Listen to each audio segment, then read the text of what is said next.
to another Apollo Papyrus podcast episode. I'm Aaron Apollo Camp. Back when this podcast was known as the Heartland Author Podcast, one of the many authors I interviewed was J.V. Hilliard, who is the author of the Warminster Series of fantasy novels. In this episode, J.V. makes his return to this podcast for another interview. J.V. Hilliard, welcome to Apollo Papyrus. Thank you very much for having me. It's a pleasure to be here.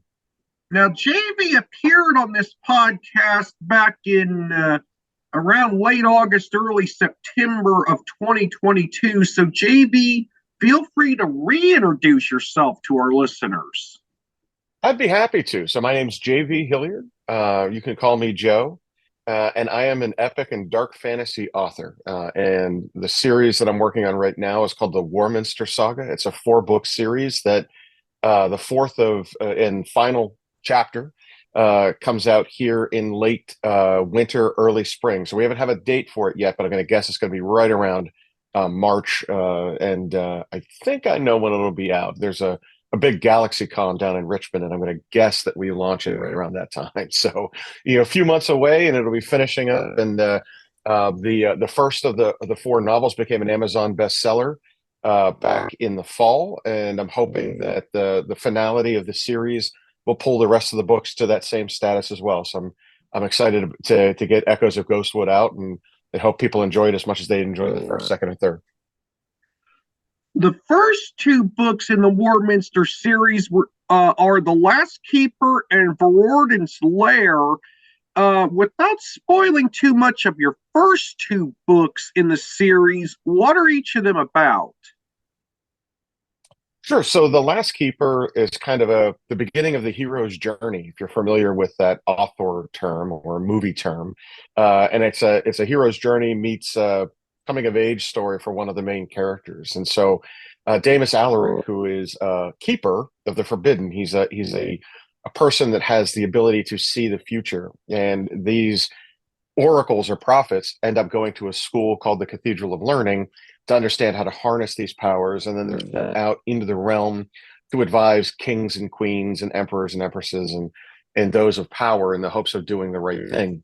And a fallen keeper, his nemesis, in this case, begins to return in book 1. And this is a man that was cursed by their god, an ancient of knowledge, which it bestows upon them these abilities called the sight. And as a result, Damus is the only of his sect that sees this keeper coming back to take revenge. And that's how book 1 starts out. Book 2 is a continuation of the journey where Damus and his friends venture to a magical city called Abacus, which is a scholar city, to learn more about what Great Taurus the Mad, this fallen keeper, is doing in the hopes to foil his plans. So book 3, the Trillias Gambit, which came out last fall, is a continuation of those plots, really kind of as the two sides, the epic battle of good and evil starts to begin in earnest, and the realm falls into jeopardy. And the last book, Echoes of Ghostwood, comes out, and that's the big epic ending, right? So you get a lot of battles, a lot of fun stuff. If you're a fan of magic, if you're a fan of dark fantasy, and if you're a fan of like that Tolkien-esque Lord of the Rings battle versus good and evil, I think you'll enjoy all 4 novels here. The third book in your series, which came out after our first interview together, is called the Trillias Gambit. And without spoiling too much of the Trillias Gambit, how does it tie into the first 2 books in the series? Sure. So the Gambit, as I mentioned a little earlier, is a continuation of the first 2, and it pits Damus against his god's brother, another god of sport and test named Trillias, who challenges Damus in his quest to recover a very important relic that he needs to defeat the big bad evil guy here, Great Taurus the Mad. And in doing so, Damus has to solve the puzzle of the Laurentian labyrinth. And so he and his comrades go on a harrowing adventure, volunteering to go into this cursed labyrinth to find the heart of Laurentia. And that's not much more than you'd find in the back of the blur, but it also continues the story of the other two main characters, Sir Ritter of Vulcaneer and Princess Adeline Elspeth, whose love affair becomes a little bit more pronounced in this one, and their struggle against forbidden love. Ritter being a lowborn, trollborn border knight, and Princess Adeline being sort of the highest order of elves, finally decide that they're going to pack it in and forget, like damn the torpedoes, full speed ahead. They're in love and they don't care what the consequences are. And of course, there are consequences to it. So that's where the Trillias Gambit takes us, and it really sets us up for the powerful ending in the Echoes of Ghostwood in book 4.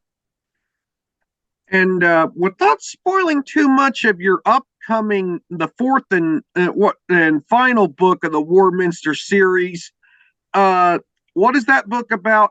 What will that book be about, and how will it tie into the first 3 books in the series? Sure. So the Echoes of Ghostwood is in editing right now, and should be completed here by the end of the month. And Echoes is a return to a place called Ghostwood, where it all began. When we read the first prologue of The Last Keeper, the first words out of The Last Keeper, it mentions the creation of this place, Ghostwood, which is a land that has been tainted by necromantic magic, and the life has been sucked out of it and used for bad things. And it's a return to that. So it really brings the entire story full circle, where you start out seeing what this fallen keeper has done, not just to himself, but to his knights and the land, in return for, vengeance against his god for his curse. And it brings it all back to that. And the hope is that the heroes are able to defeat him at Ghostwood, where he is the strongest and also the most vulnerable. So it's a really cool end. And like I mentioned earlier, if you like big fantasy battles with magic and swords and sorcery, Echoes is nearly 400 pages of battles. It is fantastic. It is so much fun. It wraps up each of the characters' plot lines and story arcs, and then kind of presents you with a look forward at the end, so that you can almost see what the next series is going to look like. So I'm excited for it to come out here in March. What are the easiest and most difficult parts of writing, like the second, third, and fourth book in a series, or writing sequels to works of fiction in general? So I think that the hardest part about it is keeping everything in order and pacing it properly. So when you tell a good story, oftentimes it takes a while to get to that juicy end, right? And so when you have a series of epic fantasy or space opera or things that are going to be a series, you can't show everything right away. You have to know when there's times to reveal certain things about characters, when there's times to pace things. For example, instant love, when someone sees one another, there might be an attraction, but it can't be love. It has to be something earned over time, and or when you get a nugget of or a kernel of an understanding of what's wrong with the bad guys. Bad guys aren't born inherently evil. Oftentimes something happens to them and there's a turn in their life. And many instances they have a shot at redemption, and we all cheer for people getting a second chance, and we all cheer for folks choosing the right path to redemption. And we've all been there at one form or another. And so you'll learn a little bit about those villains each and every book, and you can't give the story away right out of the gate, right? And so, I think that part of the most difficult place to answer your question is really making sure it's paced properly, so it feels natural, and that there are ebbs and flows in the book, so that folks realize that this is the things that happen in the graduation and earning the big end comes at great sacrifice, and you're not always going to win every battle that you're in. And do you get up off the mat when you get knocked down? And we all cheer for those heroes that do, right? So I think that's the most difficult part. The most fun part is really seeing the story come together. It's like when you pace something out like a series, it's like a big puzzle. and it's not like a 16-piece puzzle. It's like a 7,000 word puzzle, right? And start to frame it first so that you know what the rest looks like. You start to put pieces together, and then as the story goes on, they all fit together, and you find some, you know, you find that some pieces you thought come together really don't.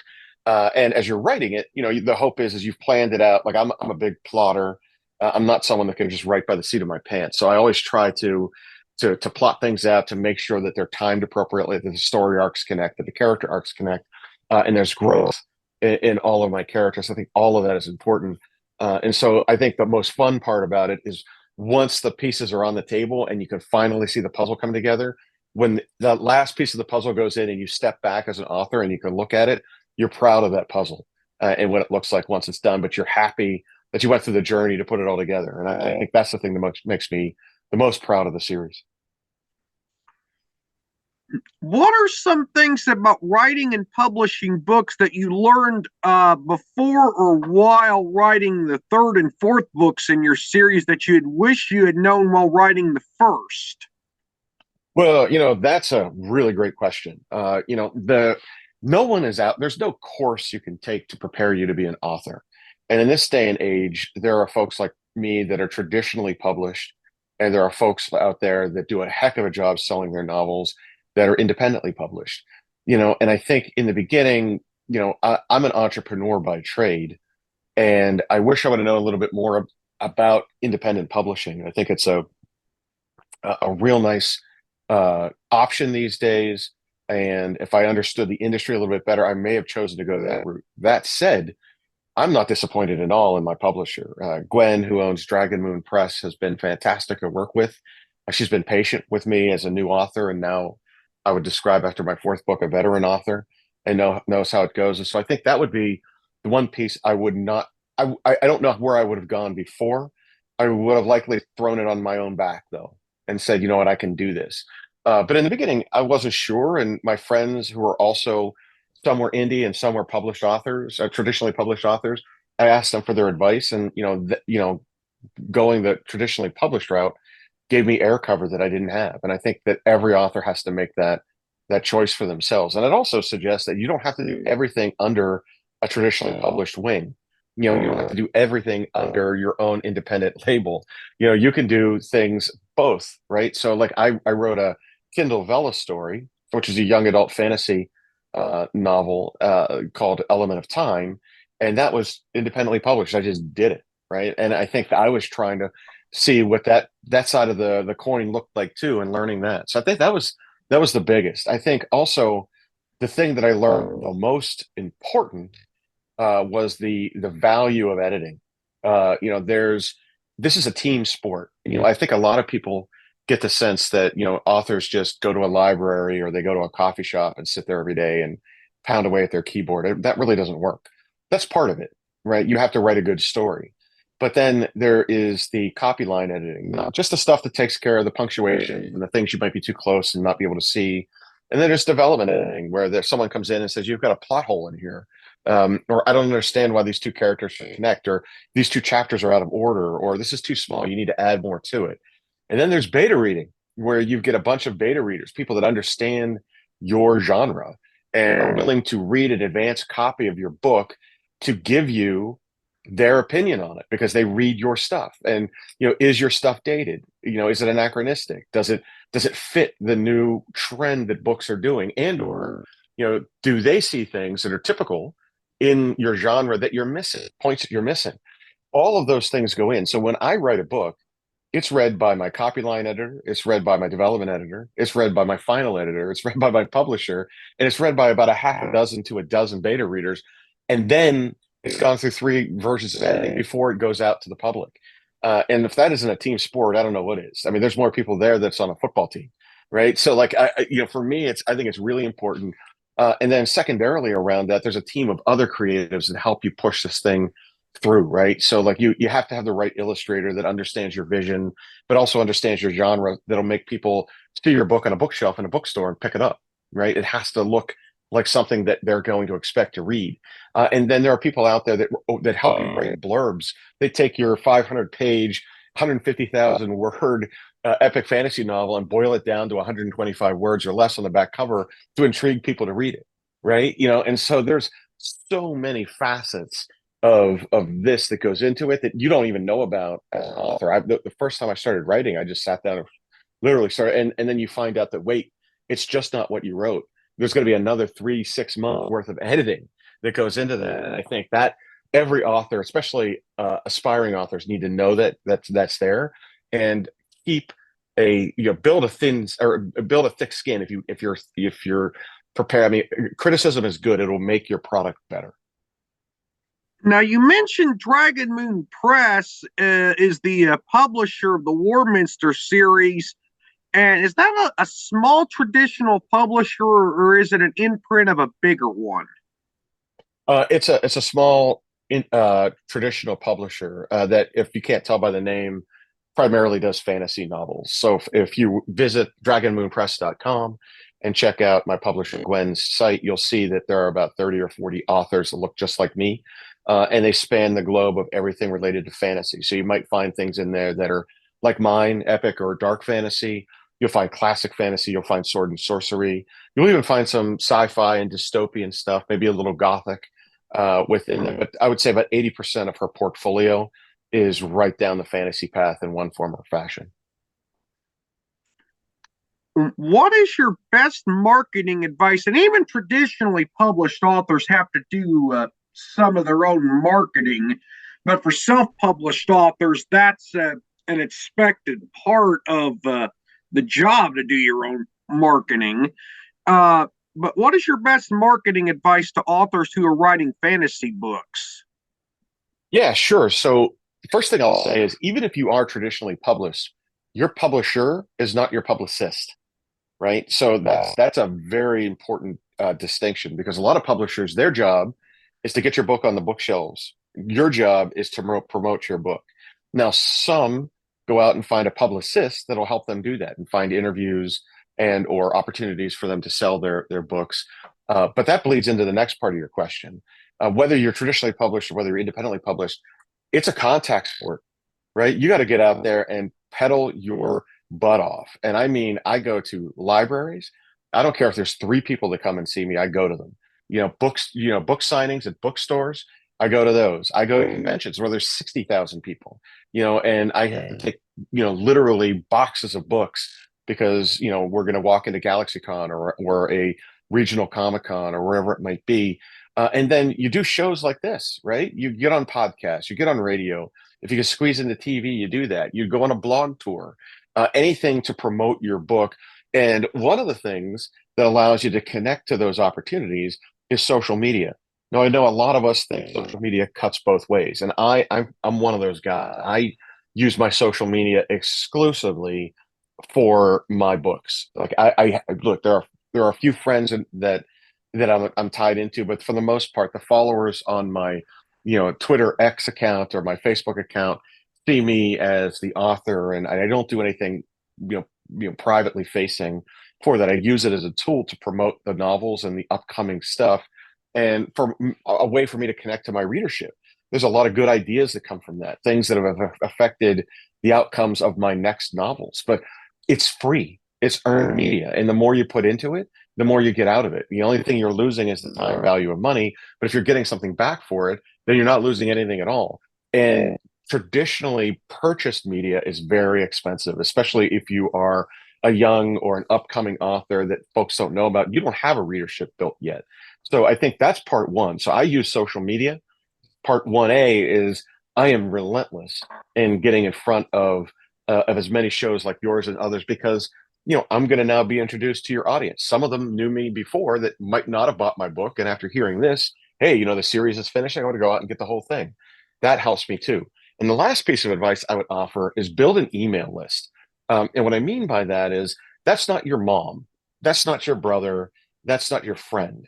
They're going to buy your stuff because they know you and they're supportive of you. But the people that want to buy your stuff are the readers of your genre, the readers of your art. And so you need to find them and capture them. And you do that by, allowing them to sign up to your newsletter on your website, or you allow them to connect with you on social media platforms, and you you exchange email addresses so that you can tell them when your next book's coming out, and they're there to purchase it. Or in some cases, it's other authors, and you're connecting into them, and then you're doing work with one another on projects, and you're now getting to know their followers, and they're getting to know your followers, and there's a mutual benefit for those kind of things. But that email list, when you first start out, is going to be small, right? And you're going to have to earn each name that goes into it. But when you launch your next book, you'll see an uptick in sales, because those people are going to come back and buy the next one because they got the first one, and then they're going to do the same thing for the third and the fourth and the rest. And so you start to build that list, and those things are incredibly powerful. And that doesn't matter if you're traditional, independent, you're hybrid, all of that stuff is incredibly powerful when you reach out to people. It's nice to know that you could send several thousand emails out, and you're going to get a high rate of return on that when you launch your book. And that helps you with all of the sales algorithms and things like that. Now, I'm interviewing you via Zoom today, but if I recall correctly, we used CleanFeed for the first interview nearly a year and a half ago. Between the two, do you prefer to use CleanFeed or Zoom, and why? So I think Zoom, for a couple of reasons. First of all, it's ubiquitous. Everybody has it. They use it in their private life. They use it in their professional life. And for me, it's iterative. Once you've learned it and everybody's on it, it's easy to do. And what I've seen with others that might not be as popular and may be superior in other ways, and they can be superior in a variety of ways. They can be superior in pre and post production. They can be superior in the technology, but they're not as well known, and people have a tendency to stumble through those. Like, I do a lot of interviews, and so you become familiar with most of the products that are out there, like CleanFeed or StreamYard or Riverside or any of that you run into it, so you get used to doing it. But like, I'll remember one interview, I didn't know when I was using StreamYard that I had to be on Chrome, right? Like, no one tells you that, right? And you just have to learn it by accident. Or they try to set you up like I was doing an interview one time on Discord, and I've done Discord, so I have a Discord account or channel, and I've done it, but there was an upgrade. And again, there's no one there to tell you those kind of things. Whereas Zoom, I think most people use every day in their professional or private, and even Skype. It was out there for a long time. I think people are familiar with that too. So nothing against the other technologies, and I will admit that some of them I feel might be superior. I just feel that Zoom is so well known. It's hard not to be comfortable with it. Yeah, and I'll make a mention before I sign off. I stopped using CleanFeed as my primary interview platform because so many people had all sorts of issues getting microphones set up and everything, and I had a lot of guests who would have like audio echoing issues and stuff like that. So I've gone to using Zoom for most of my interviews. Yeah, it's like I said, it's smart, it's iterative, it's also ubiquitous, and everyone's used it. So you get less hiccups and less stumbles with your guests, and I'm sure other hosts and things like that too, because of the familiarity that everyone has with it. So that's hard to beat, especially when sometimes you're live, right, and other times you're recorded. So if you get a hiccup, you can go back and do something again. But I've had no problems with Zoom over the years. J.V. Hilliard, thank you for appearing on Apollo Papyrus, and it was wonderful to interview you again. It is my sincere pleasure, and thank you again for the opportunity. And I look forward to working with you down the road. I'll let you know when the next series starts, end of the year. JV sent me signed copies of the first 2 books in the Warminster series, and I thank JV for the kind gesture. This is Aaron Apollo Camp reminding y'all to write and read your passion. Bye for now.